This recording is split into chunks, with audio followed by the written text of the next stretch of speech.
Hey BookTube, welcome back to the History Shelf. I'm Peg, your host as always, and today is a day where I am feeling the need to tell you about everything I'm reading because a lot of you have asked. We would love to know what you're reading, Peg. What are you currently reviewing or about to read, in the middle of, about to finish, about to start? I do a lot of book hauls on this channel, it's true. I do a lot of written book reviews, so my video book reviews are a little more few and far between, but I do a lot of writing, which, again, you can follow all my written reviews by following me on all my social media channels, which are in the comment section below. But for today, it's the end of the workday. I'm feeling pretty chill. Wanted to show you my new t-shirt. Grant for President. Got that for Christmas. For Martine. Grant for President. The only person I would vote for. How you doing out there? Okay, so let's just get right into it, shall we? So I'm going to show you the books reading. I want to say another caveat that I read multiple books at the same time, just because the nature of what I do and the nature of my book reviewing and reading for my own pleasure, I have a lot of different books going at the same time. So this might be a little disarming to many of you to know this is my reading habits. These are my reading habits, and yeah, what are you gonna do? So I think I showed this in my last video for New History on the Horizon. I'm about halfway through it. I need to get most of this finished tonight. So after this video, we're also uploading a Marple wrap-up video, so keep an eye out for that if you're following our Miss Marple a Month read-along series. But I am reading right now The Blazing World, A New History of Revolutionary England, 1603 to 1689, by Jonathan Healy. This is not out yet. Obviously, I'm reading a Gali. I'll be writing a review for Shelf Awareness, and that review is due this weekend, so I've got to finish this one up. This one is coming out in, I believe, March. Yes, March. So it'll be out, I think, March 7th. This is fantastic. I am really enjoying this. I haven't read very much about the English Civil War, so this is an area of my knowledge that I really want to fill up with some of the best titles out there. So if you have recommendations, even if they're older works, then that's fine with me, because, you know, I like reading, you know, historians from decades past. But if you have like a favorite book on the English Civil War era, especially for this particular century, the 17th century, let me know in the comments below. But in the meantime, I am loving this, and so it's, unless something goes horribly awry, I will have a very good review, positive review of this book, The Blazing World, for Shelf Awareness. But just fascinating. Just fascinating.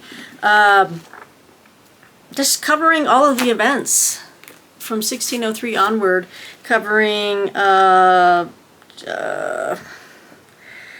the workings of Parliament, lots about Charles in here. I haven't gotten past the part where, well, he still hasn't been killed yet, so we haven't gotten to the regicide. But this is very interesting, the year of the Long Parliament, right? There's 1647, which was a massive date, which he's getting into right now. That's where I'm at. So still reading it, but I'm loving it. So I love learning new things, and I think that's part of the reason why I'm just soaking it all in. The next book I am reading, actually it's on my Kindle, but I showed this to you as well in my New History on the Horizons video. New History on the Horizon, singular, sorry. That is by Julia Boyd, and it's called A Village in the Third Reich. So I'm reading that right now, and I'll show you. A lot of you have commented you liked the look of my Kindle, because I guess it's just it's a large screen. It's a big one. It's an Amazon Fire 10. So that's what that is. Here we go. There we go. Good. Yeah. Not all of the e-galleys I get have a cover or even color cover. So that's really cool, isn't it? Now I'm about 50 pages into this, so I've got to really crank because this review is also due this weekend. And I will be kind of out of pocket next week. There I go again with the out of pocket. There's an inside joke there. Martine, being Irish, is like, what does that mean? Just a saying we have, and maybe it's a generational thing. Anyway, I will be away. I've got to go downtown and stay overnight early next week for a little work retreat. So I need to have these wrapped up because I will be staying down there because it's a far drive to get back home. So I won't be writing in the evening. I want to get that done. So I've got A Village in the Third Reich, and I've already given you a highlight of that book. If you wanted to check out New History on the Horizon, episode 6, you'll see that in there. So I'm reading that one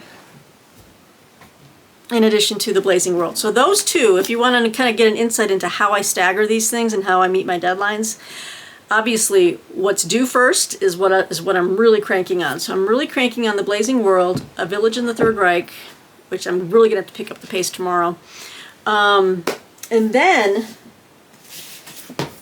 looking outwards, I have deadlines due the following weekend, right, for these two books, which I'm looking forward to reading. Also, in my New History on the Horizon episode 6 wrap-up, on Savage Shores. I'm about to start this one probably on Thursday, is my goal. Is I want to start getting a little bit ahead. It's not too big of a book, but I know there's some meaty stuff in here, and I'm always annotating, and I take a lot of notes for my book reviews. So on Savage Shores will be something I will be starting soon, and that is by Carolyn Dodds Pennick. That's by Knopf. Okay, I should have said what the other ones are. The Blazing World is, The Blazing World is also Alfred A. Knopf and Jonathan Healy, I told you that. Village in the Third Reich, Julia Boyd. Can't remember the publisher on that one. This one I have started in advance of my review due the following weekend, and this will be for the Washington Independent Review of Books. I'm really excited about this one, but this is The Diary Keepers. World War II in the Netherlands, as written by the people who lived through it, by Nina Segal. So I have begun it, but it's pretty massive. It's almost a 500-page book. Mostly different types of diary entries from different folks. So once I crank out my reviews on the other two, then I'm going to be heads down on finishing The Diary Keepers and on Savage Shores, if I can squeeze it in, just to show you that I'm always I'm trying to do more than I'm.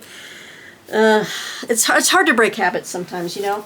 I really want to review this book, so I'm going to also start it this week.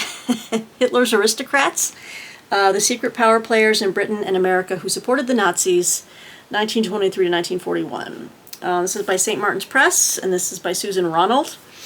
This is coming out March 14th. So typically I've got to have my reviews in a month beforehand. So this will be for shelf awareness, like I said. So I will be starting Hitler's Aristocrats. By the end of this week, ideally, I'll be moving from The Blazing World and A Village in the Third Reich to these three big books, right? So I've got to really crank on those. Okay, so that kind of covers it for review work for right now. So what am I reading? Well, I'm taking part in Historathon 2023, and I am reading, albeit slowly, Weaver, Scribes, and Kings, A New History of the Ancient Near East by Amanda H. Badani. From what I'm reading so far, I'm really enjoying it. I'm in the first, past the introduction, I'm into the first chapter on builders and organizers. I will have more time after my deadlines of the 14th come up. So the second half of February, I think I'm going to be making way more headway in this.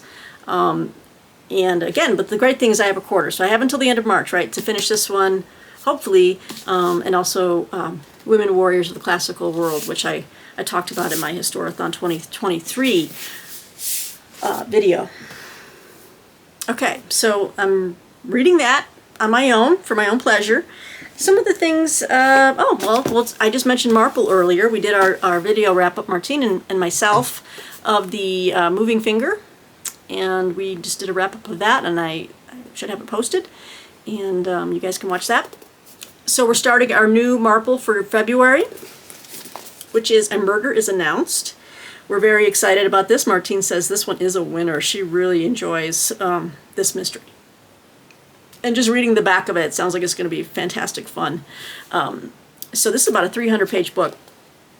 But anyway, so it's a bigger mystery than last month, and we have a shorter month. So yeah, I've got to really crank on that. Well, I'll have all month, but I want to make sure I get Agatha Christie read this month. Another thing that I do is I dip in and out of books sometimes, right? Because I've got things moving and deadlines, so, but I want to keep a project going or keep a book that I'm really enjoying going. And one of those is, I kind of stalled on this for a while, but not because I wasn't enjoying it. I just got taken over by life, sickness, a bunch of other due dates. I'm getting close to finishing this, and I want to do a book review on my channel of this, or just at least talk about it a little bit more. But this is such a great book. This is Daughters of the Flower Fragrant Garden, Two Sisters Separated by China's Civil War by Zhuqing Li. And it's by Norton. It's put out by Norton Publishing. I am just enjoying this so much. It's about two sisters who inadvertently were separated right as the Communist Revolution and the Mao Revolution was happening. And one sister who was teaching was on the side. She was nearest, I think it is at Hong Kong, right?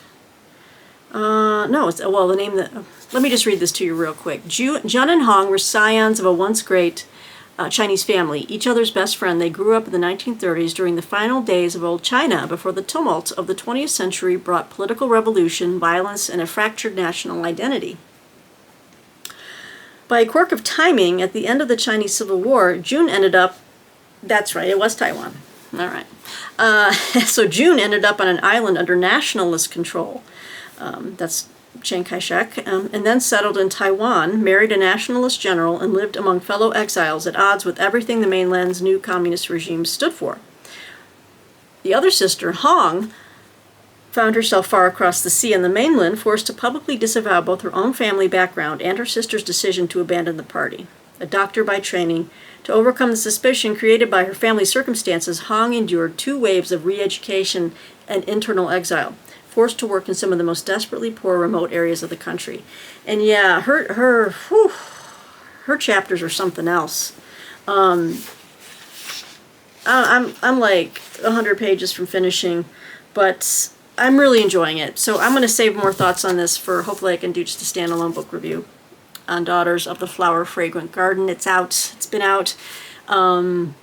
It's been out for about a year. So I highly recommend this if you just enjoy reading about family histories, people being, pulled apart in different directions, and there is a surprise reunion at the end. So I gotta get to that. So I'm dipping into this one as time allows. Also been dipping into this at nighttime for my. I try to read some spiritual, religious, my religious texts or scripture at night. I'm more of a night owl, so but then I tend to stay up late, too late reading, so I gotta figure this one out. But I've started reading this because I've been wanting to do this for a long time, even before he passed away. And I have an idea for a video, so I'm kind of giving away the goods on the video idea I have, but I recently just collected an enormous amount of work by this theologian. And I want to dig into all of it, basically. So this is the first book in his, I think it's a trilogy.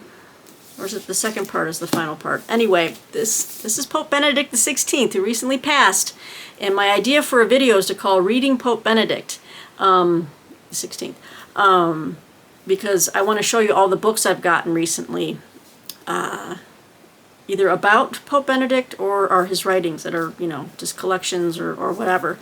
But I've started reading this one in the evenings. This is Pope Benedict XVI, Joseph Ratzinger, Jesus of Nazareth.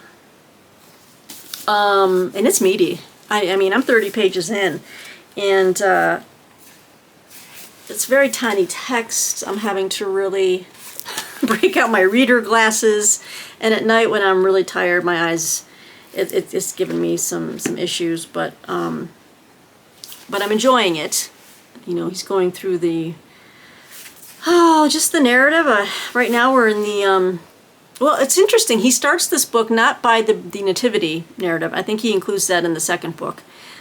He's starting right from where Jesus is baptized in the River Jordan and begins his teachings. And so I moved into chapter 2, which is the temptations of Jesus. So that's after he's been baptized and he's moving into the wilderness. I love his writing. It's very erudite. It's very scholarly, but it's very spiritual as well. So yeah, so look for in the future. Again, I'll be making, if you're interested in theology, in this case it's Catholic theology. I'm a Lutheran, Protestant, whatever, but it's all good stuff for me. It's all meat, baby. No milk, all meat. So look for that video. Again, I'll be calling it something like Reading Pope Benedict. It's going to be an ongoing project for me. To read his writings, to read. Oh yeah, I plan on start reading his biography. I'm so excited I can't speak very clearly. I plan on starting reading his biography. I have both volumes on my my shelf over here behind my cross on the shelf there. So I want to start reading his biography. But again, I've got a lot of stuff to show you by or about Pope Benedict XVI. So that's still to come. But anyway, that's something I read at night. What else am I reading? Okay. I did that. I did this. We're at 16 minutes. And then for fun, because Peg needs to give her brain a break a little bit. I'm trying to catch up on my backlog of these 2 little magazines that I subscribe to and have for at least 2 years now. So I've got like a stack, but I'm trying to go catch up on them. They mail every 2 months, so it's a bi-monthly publication. But you know, your girl loves mysteries, and these are fun magazines. These are great. So Alfred Hitchcock Mystery Magazine. I will read these for fun at night. I keep these on my bedstand. Ellery Queen Mystery Magazine. I'm currently working through this one. And this is from a year ago. Maybe a little more.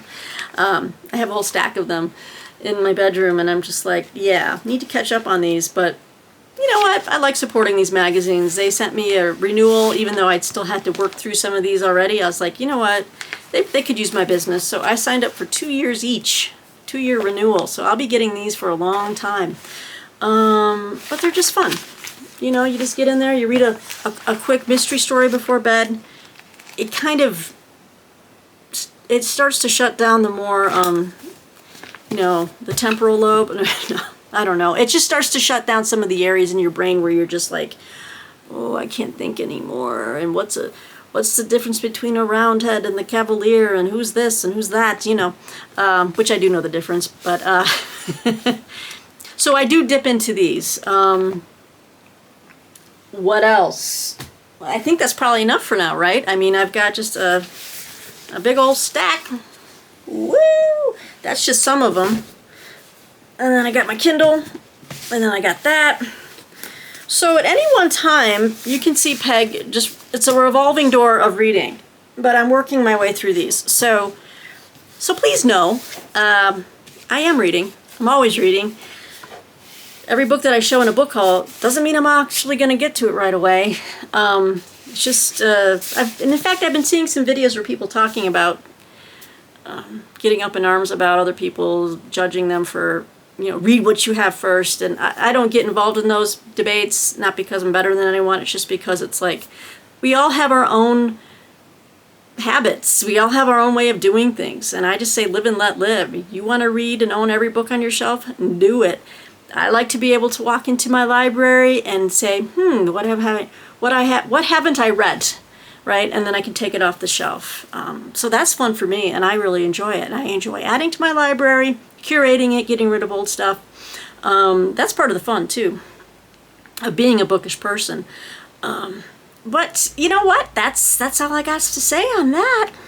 This is how I roll, and it works for me. It doesn't work for everybody else. But I do know that I've been reading a lot more, way more, than I ever have in the past 5 years than I have in years before that, because I've gotten better at it, I've gotten faster at it, and having a deadline. There's nothing like having a deadline to get your reading done, and as a result, I can say I read close to 90 books a year, which is probably a drop in the bucket for some people that claim to read, hundreds, and they probably do. I don't know. I got a solid 85 books or 86 books read last year. So I'm making my Goodreads challenge this year to hit 90, but so close to 90 books, but a lot of them are really thick books too, so what are you going to do? All right, guys, so you wanted to know what's on my bedstand? What am I reading? These are the books I'm reading. These are the things I'm dipping into. Some things have to be completed sooner rather than later for obvious purposes, for book review purposes, but it's all part of the journey, and it's all fun. So hope that helps you guys. When I have a new round of fresh books, and so I'm not constantly saying, well, I'm still reading these. Yeah, maybe monthly. Someone suggested monthly. What are you reading? What are you about to read? I could do that. I could maybe say, okay, so, or maybe every 2 weeks, actually. That might be better. So I'll do every 2 weeks, and you can see what I'm reading and what new books are cycling into my reading schedule. Okay, well, the battery is about to die on my camera, so on that note, everybody, have a great evening. Enjoy what you're reading. I want to say happy reading, but that's been trademarked by Bill Rutenberg. That's a great line. But anyway, I hope you're well. Take care. And just enjoy yourself. Enjoy your books. I do. Talk to you later, BookTube.